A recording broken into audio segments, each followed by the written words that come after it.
vamos a continuar. No sé cuándo vamos a terminar, porque cada día me apasiono más por el libro de los Hechos. Cada día lo veo más real para este tiempo, más aplicativo. El tomar algunas estrategias para tomarlas en cuenta en este tiempo para que la iglesia avance. Porque mi ocupación es lograr que la iglesia avance. Si la iglesia avanza, hermanos, lo digo muy seriamente, si la iglesia avanza, avanza el país. Si la iglesia retrocede, retrocede el país. Por eso estamos tan empeñados en contextualizar, en hacerle ver la realidad. Y cada vez que yo les haga ver su realidad o hagamos ver nuestras realidades, es porque quiero despertar sus capacidades. Sí lo agarró, ¿verdad? Despertar sus capacidades. ¿Ok? Entonces, quiero leerles en la carta el libro de los Hechos, que el capítulo 9, que aún no ha terminado con la persecución.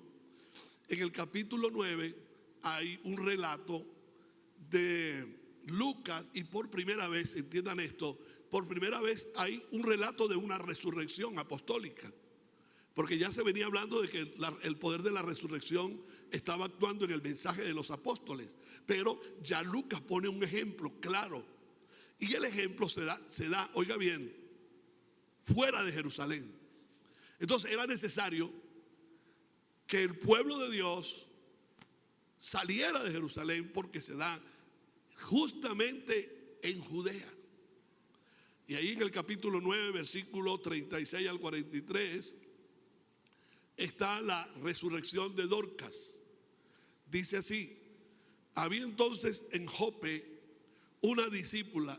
Y ahora otra cosa que me llama la atención: por primera vez aparece el femenino de discípulo. Parece que las cosas comienzan a cambiar, las perspectivas hacia la misma cultura.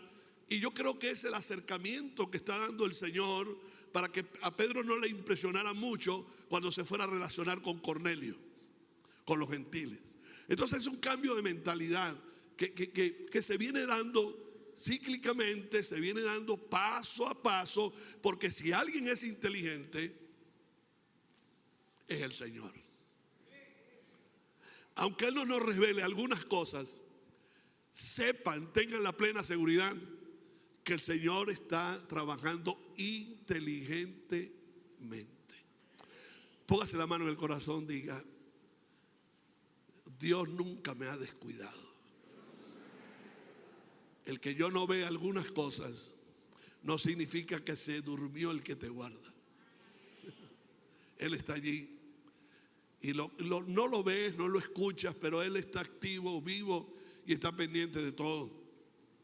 Por primera vez una discípula llamada Tabita, que traducido al griego es Dorcas. Esta mujer era rica en obras buenas y de caridad que hacía continuamente. Era rica en obras buenas y en caridad. Qué bueno. Y sucedió que en aquellos días se enfermó y murió. Y lavado su cuerpo lo pusieron en un aposento alto. Como Lida estaba cerca de Jope, los discípulos, al oír que Pedro estaba allí, le enviaron 2 hombres rogándoles: no tardes en venir. Repita conmigo: no tardes en venir. Dice: no tardes en venir a nosotros. Entonces Pedro se levantó y fue con ellos. Cuando llegó, lo llevaron al aposento alto y todas las viudas lo rodearon llorando, mostrando todas las túnicas y ropas que Dorcas solía hacer cuando estaba con ellas. Mas Pedro, haciendo salir a todos, se arrodilló y oró, y volviéndose al cadáver, eso suena duro, volviéndose al cadáver,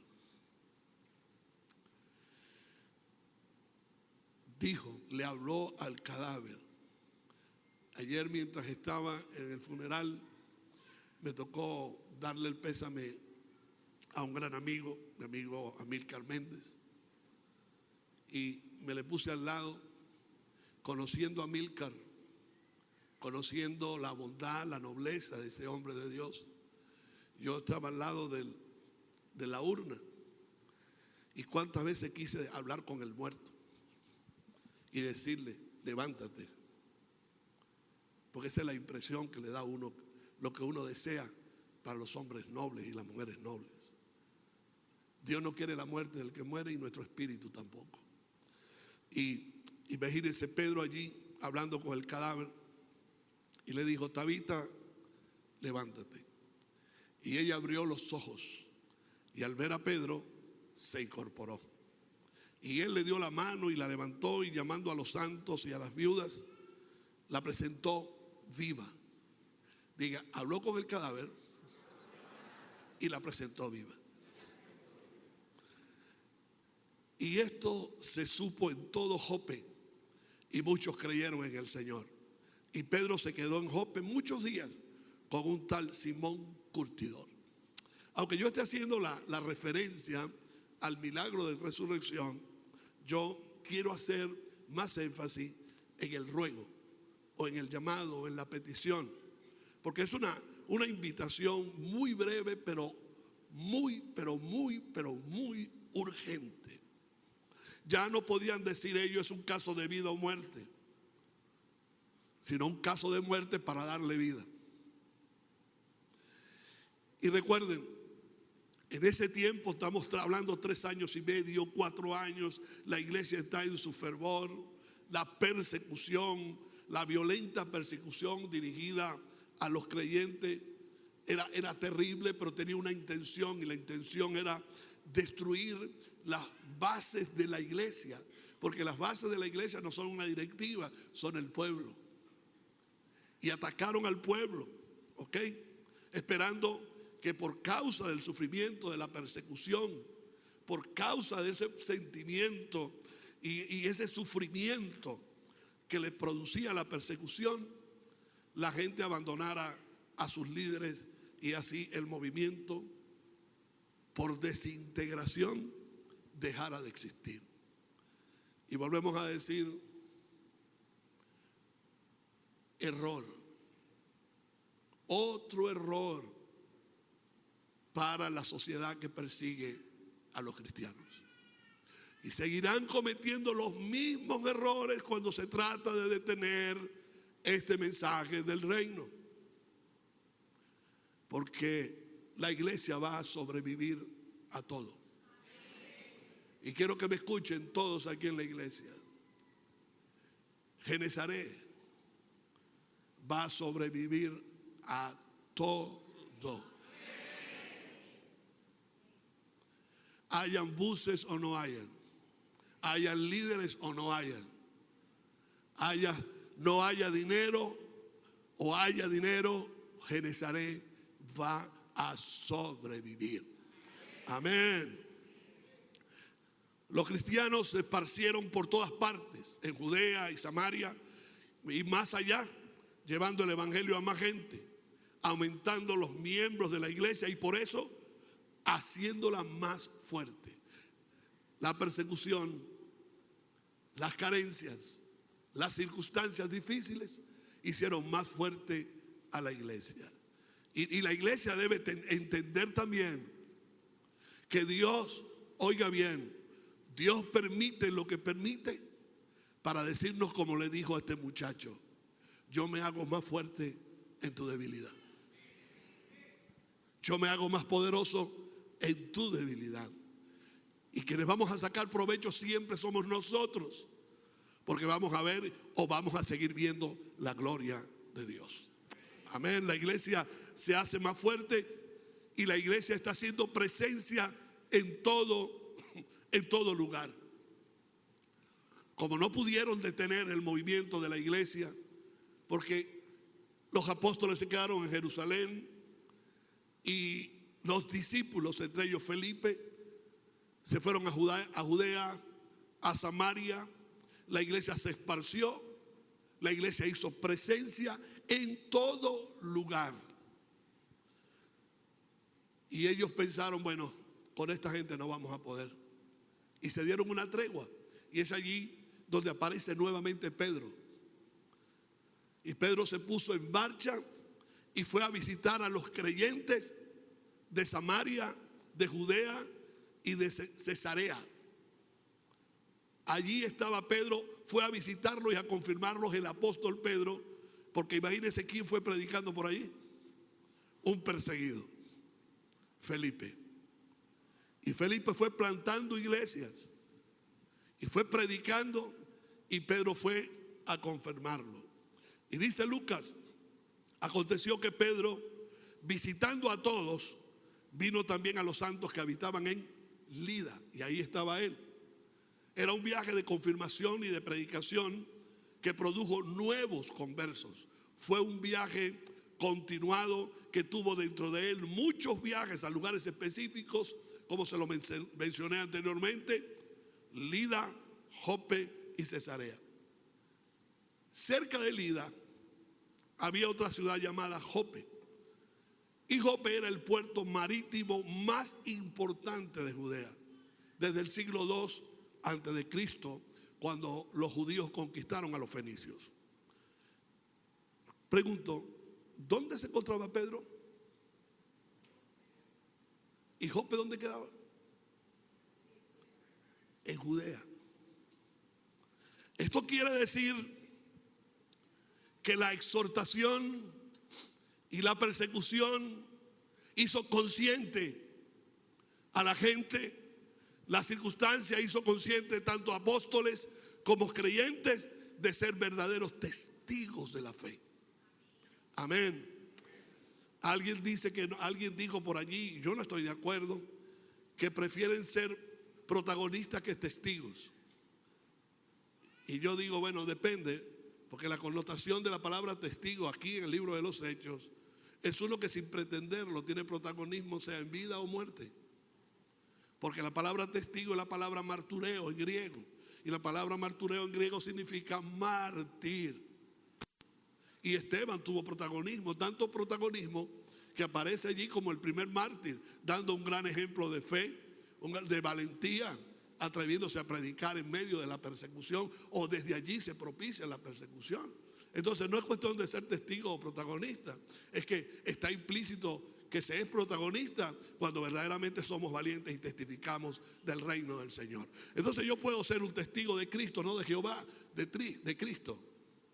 Puedo ser un testigo de Cristo y estar dentro de las filas que van al frente de la batalla. Amén. Ya se está haciendo caso, la gente asimiló, los discípulos asimilaron que no se debían quedar en Jerusalén.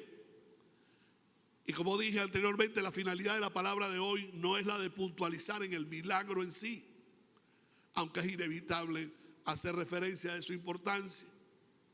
Vamos a enfocarnos en el carácter que debe tener la iglesia responsable. Detallémoslo en la persona del apóstol Pedro. ¿Sí? Número uno, lo primero que me llama la atención a mí no es el milagro en sí, sino que llama la atención es la disposición de Pedro. Miren, orar por un enfermo en el nombre de Jesús y sanarse, eso es fácil para el Señor. Difícil es tratar con un ser humano y tratar de convencerle que tiene una misión, que tiene un desafío, que tiene un propósito y un destino en el cual debe enfocarse. Este mensaje no cala en todos, porque cuando se le hace mucho énfasis a la gente de no distraer su destino, o no distraer su vida, o no perder el tiempo, haciéndole ver que tiene una obligación no solamente con Dios, sino con su propia vida, con su propia estima, de trabajar para su propósito, de enfocarse en su destino, de enfocarse en lo que se puede llamar también el destino profético que Dios ha puesto en nuestras vidas. No es muy fácil trabajar con la gente. Cuando usted logra convencer a alguien, encaminarlo a que debe hacer el trabajo de la misión, y esa persona arranca, ahí hay un verdadero milagro. Y esto se produce y deja muestras. Es la disposición de Pedro. Y así debe ser la mentalidad apostólica.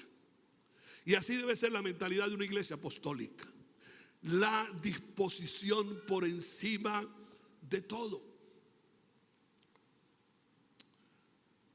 Cuando los discípulos fueron a buscar a Pedro, ellos le rogaron a Pedro, le dijeron: no tardes en venir a nosotros. Y estas son palabras serias. Y la respuesta de Pedro es, dice Lucas, entonces Pedro se levantó y fue con ellos, no lo pensó dos veces. De inmediato, dice la traducción del lenguaje actual.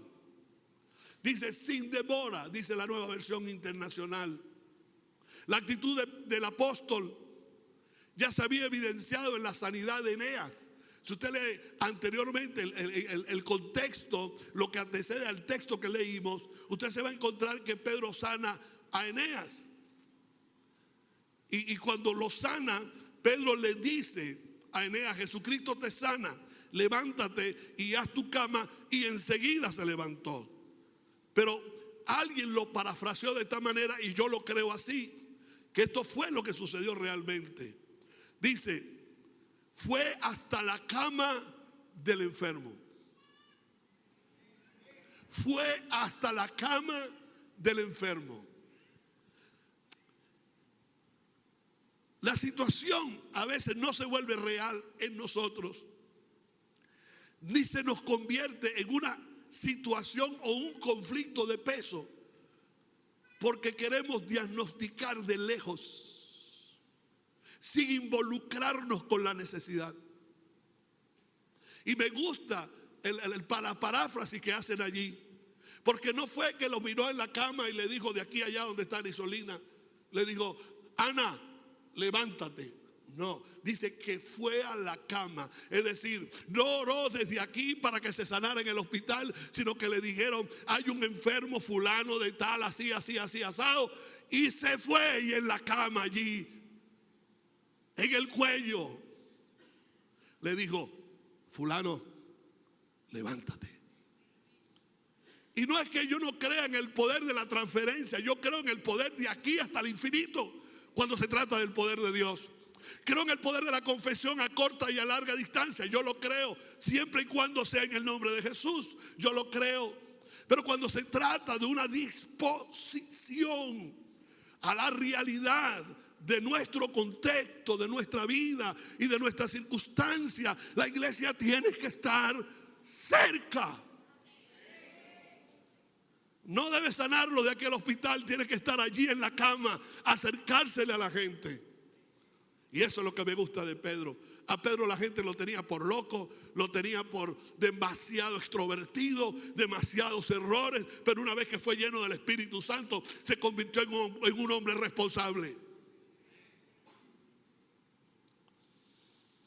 Fue hasta la cama y le dijo a Eneas: Jesucristo te cura, levántate y tiende tu cama. Hermanos queridos, yo no sé cuántos están dispuestos a dar un debate entre la disposición y la capacitación, entre la disposición y la capacidad, pero creo más en los hombres dispuestos que en los hombres capacitados. Ahora, no desecho a los hombres capacitados, porque si encontramos a un hombre capacitado y está dispuesto, entonces tenemos un hombre al cuadrado. Entonces la disposición es mayor que la disponibilidad. ¿Cómo es eso? Esto tiene que ver con tiempo.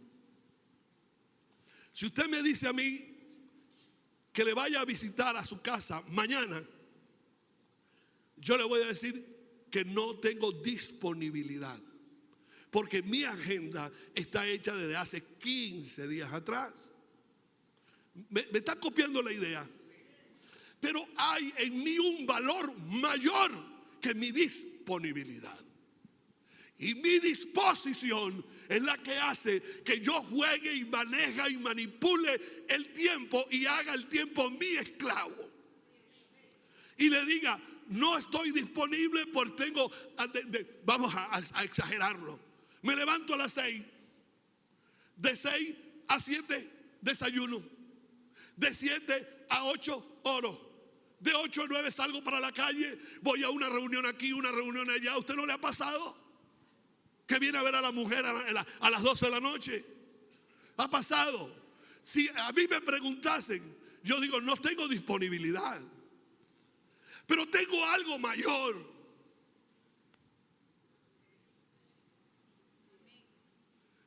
Pedro tenía algo mayor y no se hizo de rogar, no se le tiraron de rodillas. Puedes ir a venir con nosotros, Pedrito.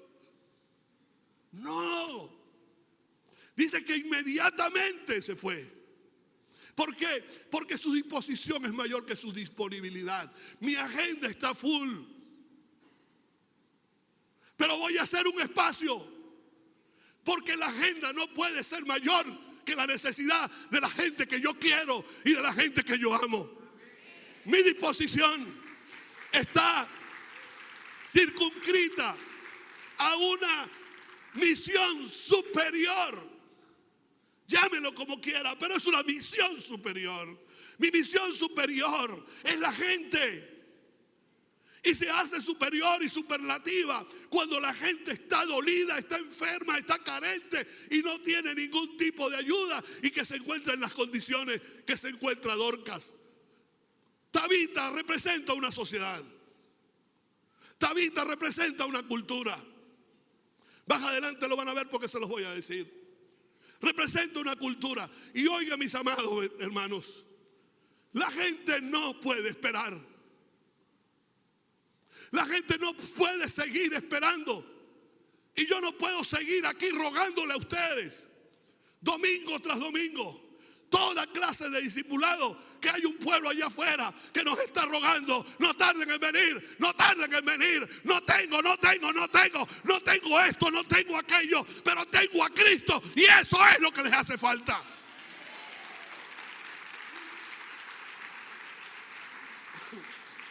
Mire, yo estoy seguro que si queremos acabar con ese lenguaje, hay que llevar el mensaje de Cristo.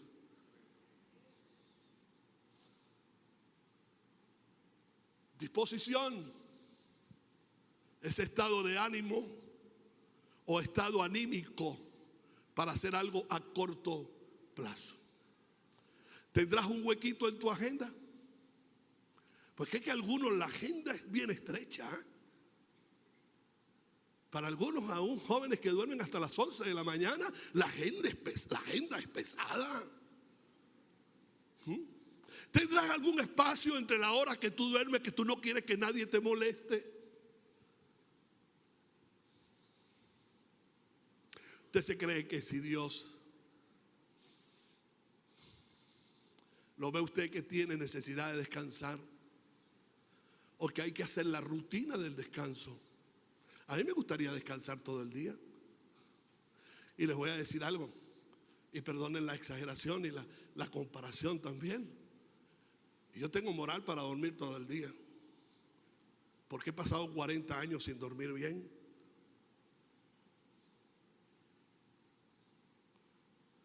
Y ya tengo la edad suficiente, y como se lo he dicho a mis amigos, lo que quiero es paz, lo que quiero es descanso.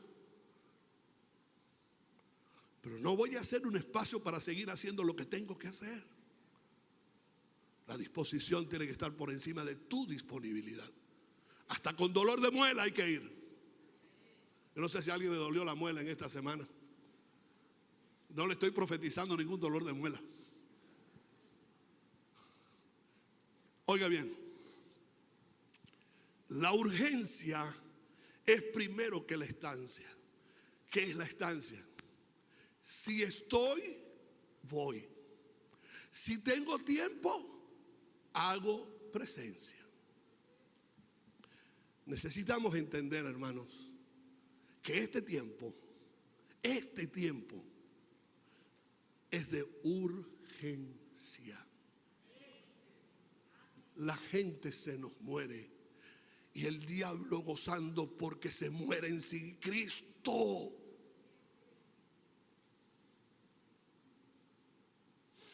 Existen momentos, mis amados hermanos, de urgencia que se revisten de importancia. Y la urgencia que tenemos nosotros de predicar la palabra, la urgencia que tiene la gente, ¿sabe? Yo no sé quién me contó a mí que estaban evangelizando.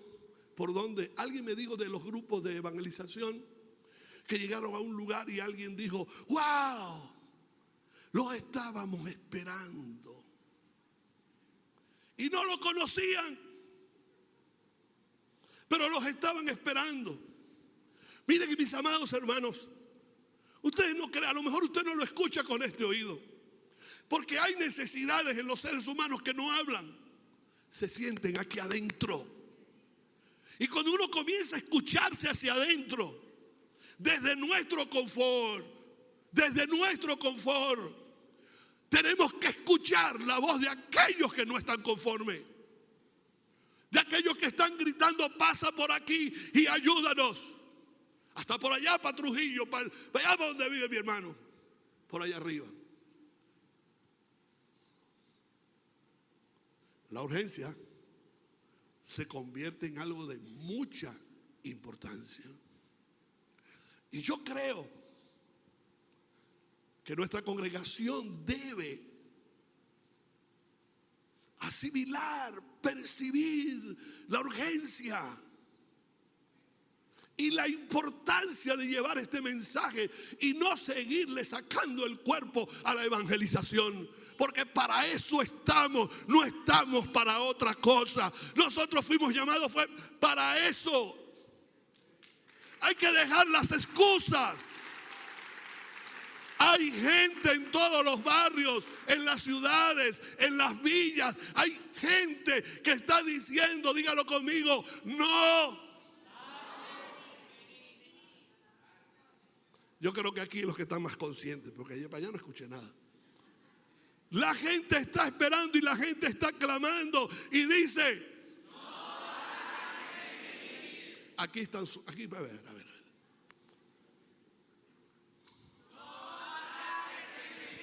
Gracias.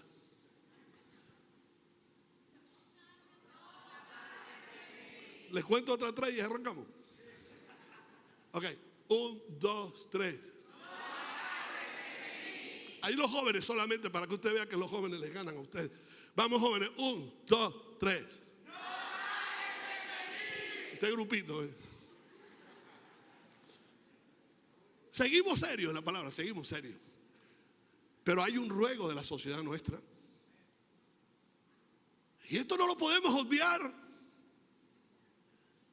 Tú sabes, ustedes saben, algunos dicen que todo está bien. Todo está bien porque tú estás bien. Y todo está bien porque tú eres un egoísta, que si tú crees que tú estás bien, todo el mundo está bien. Le estoy utilizando los principios de Bexabé y mi vida cuando me empezó a enseñar que yo tenía una familia y yo era responsable y que tenía que pensar primero en la familia y no tanto en mí. Y ella me decía así: cuando tú comiste, tú crees que ya todo el mundo comió. Y no era así. Y no es así. Iglesia, Genesaret, no es así. Cuando uno se siente bien y está bien, es el mejor momento para hacer que otros se sientan mejor. Porque eso sobreentiende que tú tienes algo que dar.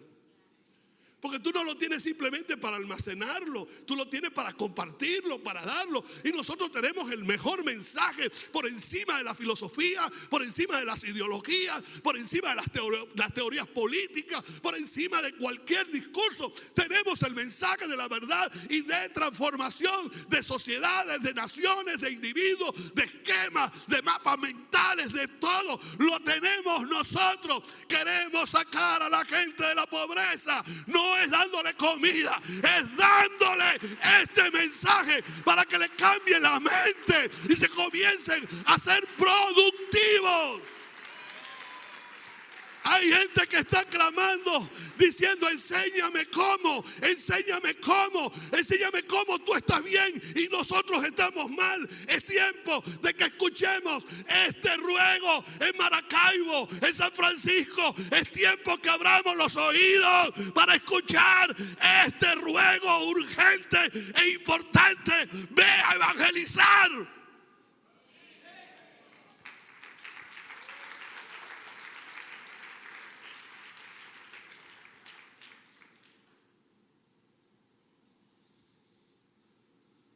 Se me va a acabar la voz.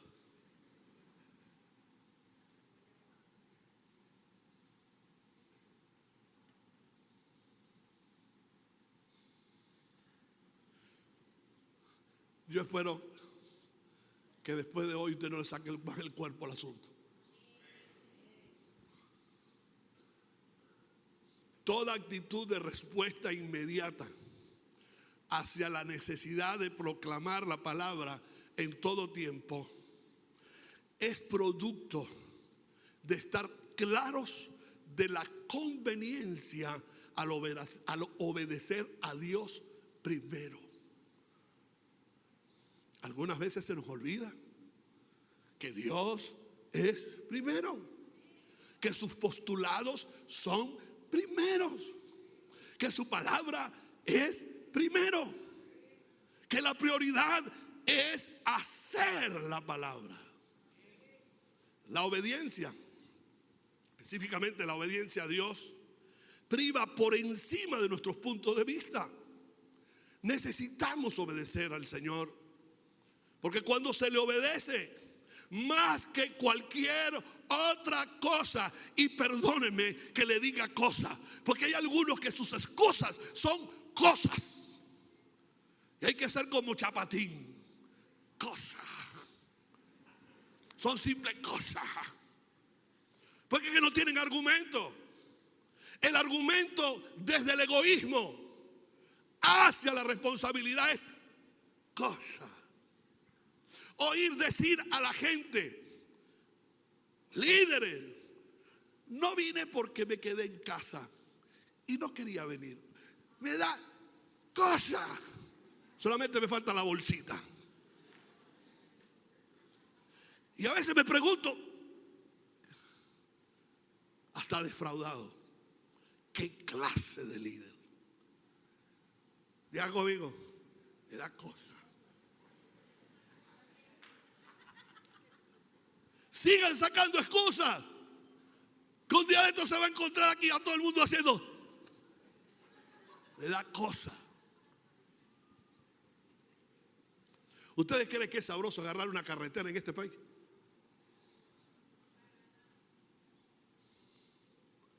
¿Ustedes creen que hay que salir de aquí desde la mañana, llegar allá a las 2, a las 3 de la tarde, meterse al hotel, bañarse? Te espero, te voy a buscar como a las 6.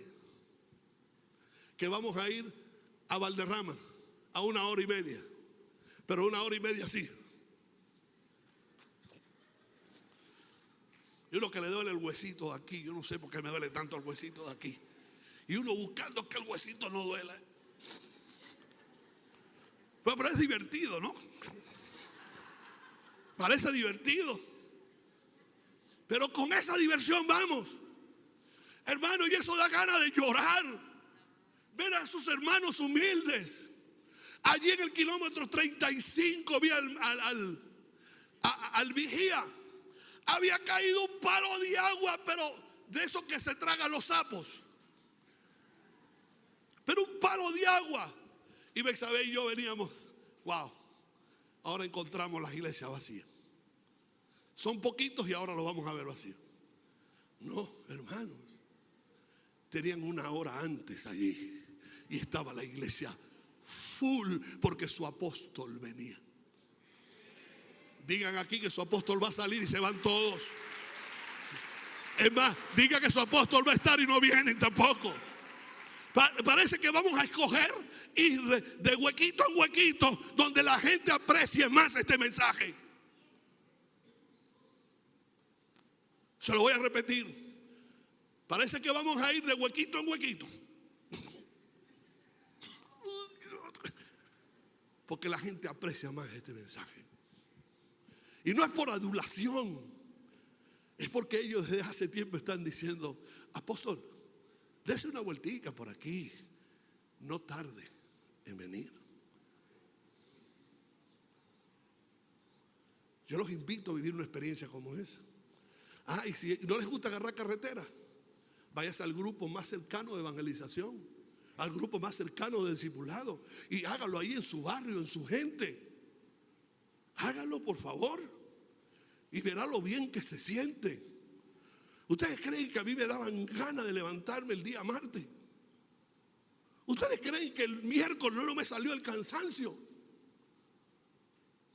¿Ustedes creen que no daban ganas de dormir desde el miércoles hasta el sábado? Pero el viernes había matutino y ahí estábamos como unos campeones. Por dentro así, por fuera. Ustedes se ríen, pero yo no estoy mamando gallo. Ustedes se ríen, pero también ustedes se lo pierden. Necesitamos obedecer al Señor. Necesitamos obedecer a nuestros líderes. Aló. Cuando se le obedece, más que cualquier otra cosa, sobre lo circunstancial, sobre lo convencional o lo conveniente, escuche, se activa el respaldo absoluto de Dios. Se activa completamente el respaldo de Dios. Y escuche, la iglesia responsable siempre está dispuesta para obedecer al Señor a pesar de los obstáculos. Y resulta que yo estoy hablando de la iglesia responsable y algunos creen que yo estoy hablando de una estructura. Yo te estoy hablando a ti, estoy hablando a mí, que somos la iglesia responsable. Es una cuestión de obediencia. Y saben, lo he dicho muchas veces, Dios premia la obediencia. Fueron los apóstoles, en especial Pedro, quienes nos enseñaron que es necesario obedecer a Dios. Cuando se les perseguía y le querían detener, Pedro y los apóstoles dijeron: es necesario obedecer a Dios. Mis queridos hermanos, es necesario que obedezcamos a Dios con su mandato, ir y hacer discípulos a todas las naciones, bautizándoles en el nombre del Padre y del Hijo y del Espíritu Santo, enseñándoles que guarden todas estas cosas. He aquí, yo estoy con vosotros todos los días hasta el fin del mundo.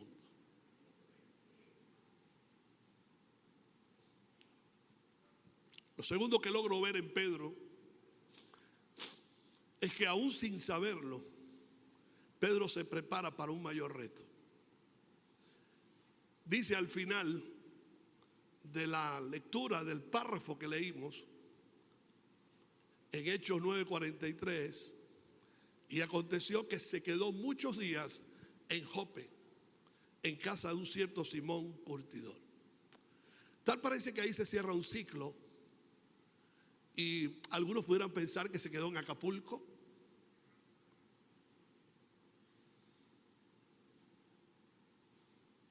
Bueno, Dios es bueno. Algún día irás a Acapulco, eso está bueno.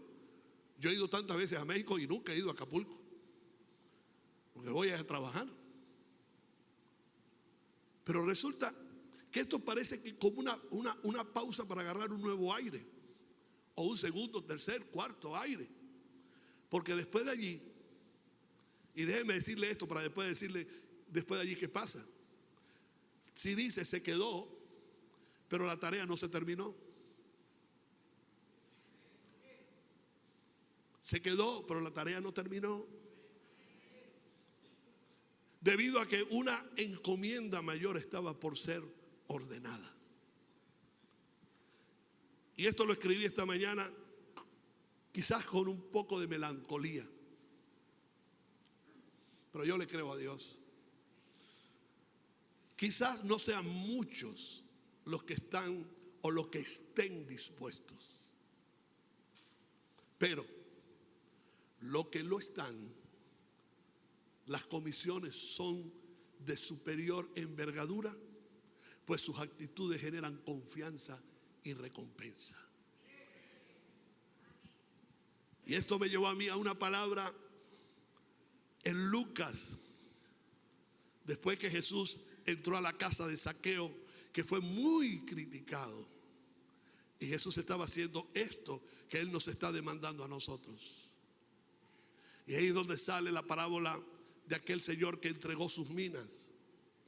A uno le entregó 5, a otro le entregó 3 y a otro le entregó 1. Y cuando vino a pedir cuentas, resulta que el que tenía 5 la duplicó. El que tenía 3 la duplicó, pero el que tenía 1 la enterró. Y cuando aquel hombre, a mí me gusta esta figura administrativa. Me gusta esta figura de pedir cuentas. Porque cuando a nosotros se nos da una autoridad y se nos da una investidura, el peor error que podemos cometer los que tenemos investidura es pedir cuentas. Porque nos hace tan responsables de aquellos que no dan cuenta y que cuando dan cuenta son malucas. Somos tan culpables y nos convertimos en cómplices de estos. Me gusta esa figura. Dice que al tiempo volvió. Y si dije hace 2 domingos atrás que era día de promoción, hoy es día de pedirte cuenta. Él regresó y le dijo al que tenía 5, ¿qué hiciste? La multipliqué 100%. Me diste 5, aquí tienes 10. Y tú que te di 3, tranquilo, me hubieras dado más. Pero a cada quien le dio conforme a su capacidad. Si me hubieras dado 10, seguro que te traigo 20. Porque este es el grave problema de algunos. Algunos están predispuestos. Hay gente que tú les entregas 100 y te devuelven 1000. Líderes. Pero hay líderes que son de 100. Les das 1000 y te regresan 100. Es tiempo de pedir cuentas. Y si yo no te las pido, pídotelas a ti mismo. Ve y haz conciencia. Porque es que hay algunos que no hacen conciencia y creen merecer tener los méritos. Y ahí es donde comienzan las comparaciones. Y yo le voy a tener a la respuesta que tuvo este administrador. Dijo, pues yo os digo, porque el que tenía 1 y lo enterró, se lo quitó. Pues yo os digo que a todo el que tiene, se le dará. Mas el que no tiene, aún lo que tiene, se le quitará. Y para que más le dé rabia, que se lo van a dar al que más tiene, lo que tú tienes. ¿Cómo definir al que tiene? ¿Cómo definirlo? Porque no es lo que tiene, no es lo que tiene, es Él, como el mayor valor. El problema no fue lo que te entregaron. El problema es cómo percibes tú lo que te entregaron de acuerdo a tu capacidad y de acuerdo a tu responsabilidad. Te entregué 10 discípulos, ¿por qué me entregas 2?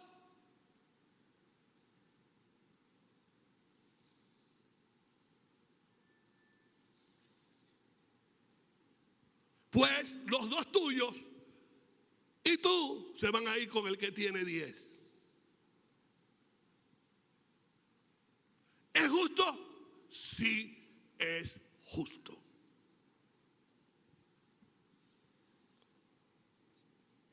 El que tiene se define a sí mismo como alguien que tiene que entregar cuentas siempre. Siempre es una persona que está pendiente de que hay alguien por encima, no alguien que lo explota, alguien que tiene por encima y que nos hace bien rendir cuentas. Aquí tienes. Nos hace bien, porque ahí de eso depende nuestra promoción. Y lo otro ustedes lo saben. Entonces el problema no es lo que le entregaron a aquel, ni aquel, ni aquel. Porque es posible que le entreguen uno empiece a envidiar a que le entregaron 10 o entregaron 5. Y el problema no sean los 5 ni los 1. El problema sería uno, que es él.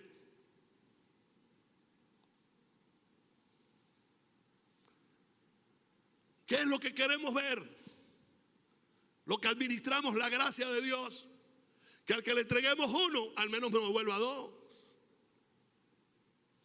Pero no lo vas a enterrar ni lo vas a destruir. Cuenta.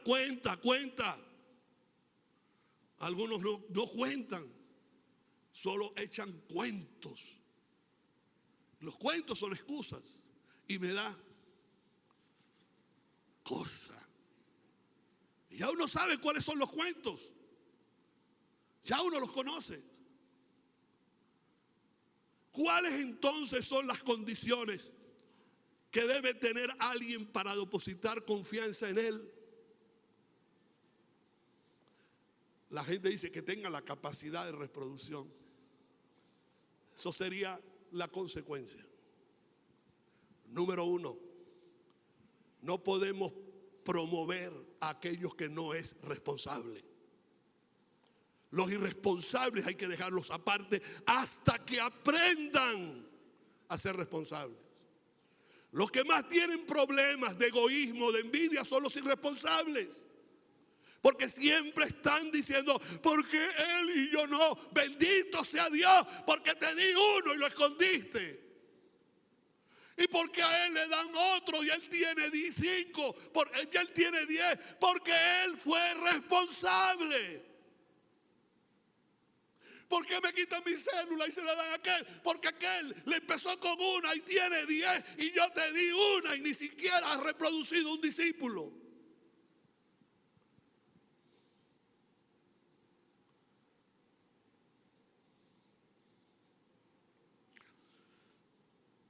¿Quieres generar confianza? ¿Quieres generar confianza para que yo, como el administrador de esta casa, te entregue talentos? Te entregue la mina. Sé responsable. Sé responsable. Por otro lado,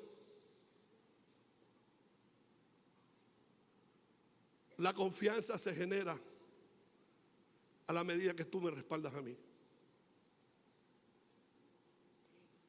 A la medida que tú respaldas la casa, generas confianza. Pero si tus objetivos están tangentes o están a paralelo o están en otro lado, yo no te puedo respaldar. No te voy a respaldar y después no te quejes. Porque me descuidaste lo que te di para hacer lo que tú quieres. No, y no estoy diciendo que lo que tú quieres es malo. Puede ser muy bueno. Pero hay que hacer una cosa sin dejar de hacer la otra. Y ese es el verdadero éxito. Ese es el verdadero éxito. Y no buscar más excusas. Y se los digo a todos aquí y a los que no están. Y los que no están, por favor, háganselo llegar. Hágale llegar este mensaje. No voy a respaldar a aquel que no respalda la visión. Respaldar la visión es meterse en la cabeza y en el corazón de que esto es una iglesia discipular. Y que como iglesia discipular, todo el que cree aquí en esta casa se ajusta al trabajo de la casa. Y el trabajo de la casa es que convertirte a ti de creyente a discípulo.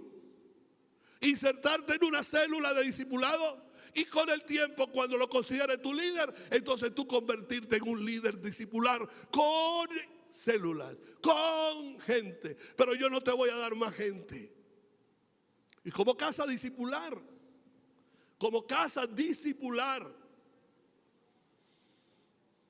necesitamos seguir confirmando el discipulado, porque el discipulado es lo que va a sostener a la gente en este tiempo, en este país. Porque de allí es donde va a salir la iglesia responsable y la iglesia que sabe trabajar en contingencia.